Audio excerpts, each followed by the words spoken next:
আজ তোমাদের কাছে নিয়ে এলাম বাটা মাছের একটা রেসিপি। বাটা মাছের ঝাল। এটা কিন্তু গরম ভাতের সাথে দারুণ লাগে খেতে।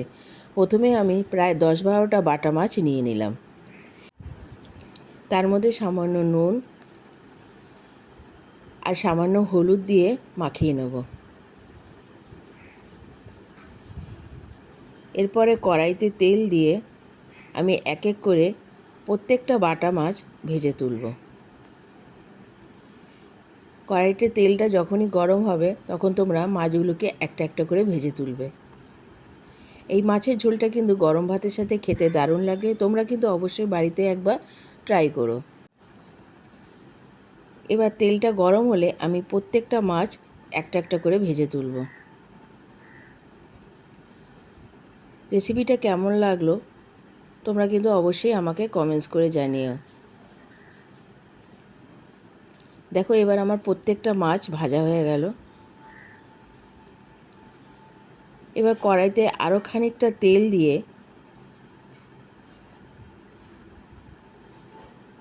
তার মধ্যে আমি দিয়ে দেবো কালো জিরে ফোড়ন।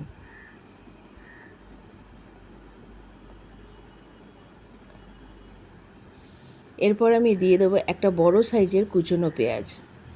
পেঁয়াজটাকে আমি ঝিরিঝিরি করে কুচিয়ে রেখেছিলাম। এবার পেঁয়াজটা যখন একটু নরম হবে তখন তার মধ্যে আমি দিয়ে দেবো একটা বড় সাইজের টমেটো কুচি। এটা আমি বেশ খানিকক্ষণ একটু নাড়াচাড়া করে নেব। এর মধ্যে আমি দিয়ে দেবো সামান্য নুন,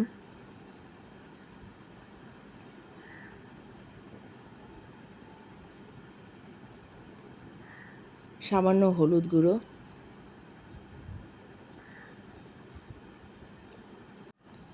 আর দিয়ে দেবো 1 চামচ জিরে গুঁড়ো আর দিয়ে দেবো 1 চামচ আদা রসুন বাটা। এবার এই মশলাটাকে একটু খানিকক্ষণ কষিয়ে নেব। অন্যদিকে আমি মিক্সিতে একটু সর্ষে নিয়ে নিয়েছি। আমি এখানে 2 রকমেরই সর্ষে নিয়েছিলাম, সাদা আর কালো। তোমরা যে কোনো একটা কালারের নিলেই হবে। তার মধ্যে কয়েকটা কাঁচা লঙ্কা দিয়ে আমি মিক্সিতে এটা একটা মিহি পেস্ট বানিয়ে একটু ছেঁকে নেব, যাতে এর মধ্যে যে খোসাটা আছে সেটা আলাদা হয়ে যায়। তার কারণ হচ্ছে খোসাটা থাকলে অনেক সময় তেতো লাগে। তাই দেখো আমি ঠিক এইভাবে এটাকে আলাদা করে নিয়েছি। এবার কড়াইতে যে পেঁয়াজটা ভাজছিলাম তার মধ্যে এটা আমি দিয়ে দেবো। এবার বেশ খানিকক্ষণ এটা আমার রান্না করতে হবে, যতক্ষণ না এটা থেকে তেল ছেড়ে আসছে। আর দিয়ে দেবো একটু রেড চিলি পাউডার। যেহেতু এটা ঝাল ঝাল হবে তাই হালকা একটু রেড চিলি পাউডারও আমি এর মধ্যে অ্যাড করে দিলাম। এবার মশলাটাকে বেশ খানিকক্ষণ আমি রান্না করে নেব। এটা দেখো যতক্ষণ না তেল ছেড়ে আসছে ততক্ষণ এটা আমার রান্না করতে হবে। মশলাটাকে বেশ খানিকক্ষণ কষিয়ে নিয়ে তার মধ্যে আমি দিয়ে দেবো খানিকটা জল। তোমরাও কিন্তু রেসিপিটা ঠিক এইভাবেই রান্না করবে। খেতে কিন্তু এটা দারুণ লাগে গরম ভাতের সঙ্গে। আর আমাকে কমেন্টস করে জানিবে আমার রেসিপিটা কেমন লাগলো তোমাদের।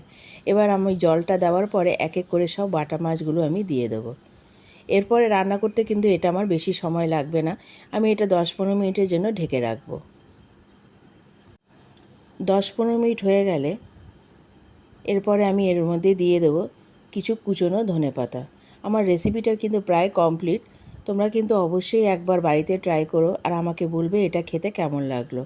আমার রেসিপিটা যদি তোমাদের ভালো লেগে থাকে তাহলে অবশ্যই একটা লাইক, কমেন্ট, শেয়ার করে দিও। উপর থেকে আমি কয়েকটা কাঁচা লঙ্কা চিড়ে দিয়ে দিলাম। আমার রেসিপিটা কিন্তু কমপ্লিট। আশা করি তোমরা নিশ্চয়ই বাড়িতে একবার ট্রাই করবে। আমি আসবো নতুন রেসিপি নিয়ে তোমাদের কাছে। তোমরা ভালো থাকো, সুস্থ থাকো আর অবশ্যই আমার চ্যানেলটা সাবস্ক্রাইব করে দিও। এখনের জন্য টাটা।